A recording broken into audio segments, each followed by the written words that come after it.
Saudara-saudari yang terkasih, jumpa lagi dalam Pelita Hati hari ini, Senin 11 April 2022, hari Senin dalam Pekan Suci. Bersama saya Romo Thomas Suratno SC dari Paroki Cilandak, Jakarta Selatan, mendengar dan merenungkan sabda Tuhan, yakni firman Tuhan yang tersurat dalam Injil Yohanes, bab atau pasal 12, ayat 1 sampai dengan ayat 11.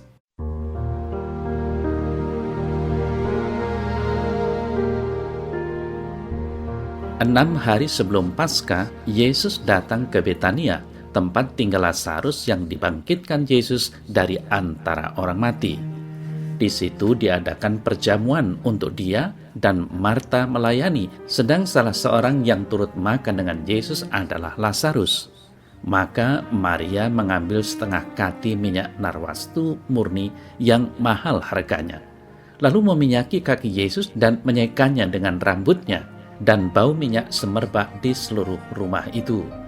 Tetapi Yudas Iskariot, seorang dari murid-murid Yesus yang akan segera menyerahkan dia, berkata, "Mengapa minyak narwastu ini tidak dijual 300 dinar dan uangnya diberikan kepada orang-orang miskin?" Hal itu dikatakannya bukan karena ia memperhatikan nasib orang-orang miskin, melainkan karena ia adalah seorang pencuri. Ia sering mengambil uang yang disimpan dalam kas yang dipegangnya. Maka kata Yesus, "Biarkanlah dia melakukan hal ini mengingat hari penguburanku, karena orang-orang miskin selalu ada pada kamu, tetapi aku tidak akan selalu ada pada kamu." Sejumlah besar orang Yahudi mendengar bahwa Yesus ada di sana, dan mereka datang bukan hanya karena Yesus, melainkan juga untuk melihat Lazarus yang telah dibangkitkannya dari antara orang mati. Lalu imam-imam kepala bermufakat untuk membunuh Lazarus juga, sebab karena dia banyak orang Yahudi meninggalkan mereka dan percaya kepada Yesus.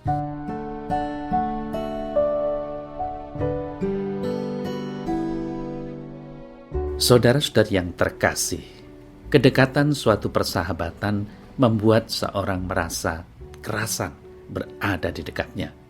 Di dalam persahabatan itu terjadi adanya keterbukaan, kejujuran, dan saling mengasihi yang merupakan hal yang kita dambakan bersama. Itulah salah satu keindahan suatu persahabatan yang kita rindukan dan berharap juga terjadi dalam sebuah komunitas atau keluarga. Saudara-saudari yang terkasih, gambaran persahabatan sebuah komunitas atau keluarga ini tercermin pula dalam kisah Yesus dengan Lazarus, Maria, dan Marta.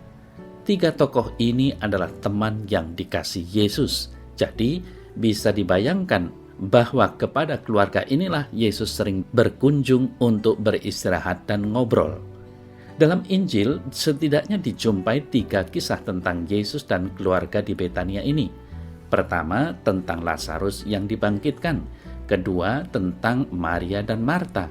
Akhirnya hari ini kita merenungkan tentang kembalinya Yesus ke Betania untuk mengadakan perjamuan setelah Lazarus dibangkitkan Yesus. Saudara-saudari yang terkasih, yang menarik dari kisah ini adalah suatu lukisan tentang peran setiap orang dalam komunitas.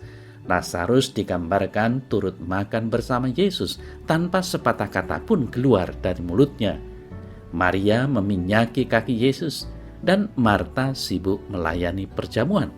Masing-masing bertindak secara wajar, melakukan sesuatu yang paling mereka sukai dan menyumbang bagi keluarga atau komunitasnya. Saudara-saudari yang terkasih, kita pun adalah orang yang memiliki perbedaan rasa dan minat. Kodrat dan bakat rohani kita berbeda, namun itu semua merupakan hadiah bagi komunitas. Yesus tidak mengharapkan Lazarus mengurapi Yesus, atau Marta menyediakan makan siang, atau Maria duduk manis di bawah kakinya dan bercakap-cakap dengan dia. Bukankah itu merupakan suatu gambaran yang mengagumkan tentang bagaimana orang menjadi dirinya sendiri di hadapan Tuhan?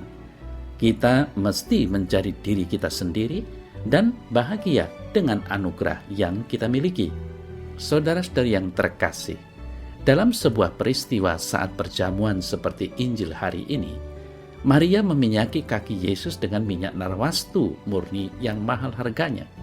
Kejadian ini disaksikan oleh Yudas Iskariot dan membuat hatinya sangat kesal. Sebagai bendahara kelompok, ia melihat tindakan itu sebagai pemborosan. Pikirnya daripada dituang di kaki Yesus, lebih baik diberikan untuk dijual dengan harga yang mahal. Yesus berpandangan lain. Ia justru mendukung tindakan Maria. Biarkanlah dia melakukan hal ini. Saudara-saudara yang terkasih, berapa harga sebuah ketulusan pelayanan? Sebuah ketulusan tidak bisa diberi harga. Ketika sebuah ketulusan diberi harga, maka hilanglah nilai ketulusan itu sehingga tidak bernilai sebagai pelayanan lagi, melainkan menjadi sebuah perdagangan. Yesus melihat dan menghargai tindakan Maria sebagai sebuah pelayanan yang muncul dari ketulusan hatinya. Inilah pelayanan yang bernilai tiada tara. Pertama-tama bukan barang mahal yang dikorbankannya, tetapi karena ia ingin memberikan yang terbaik yang bisa diberikannya kepada Tuhan.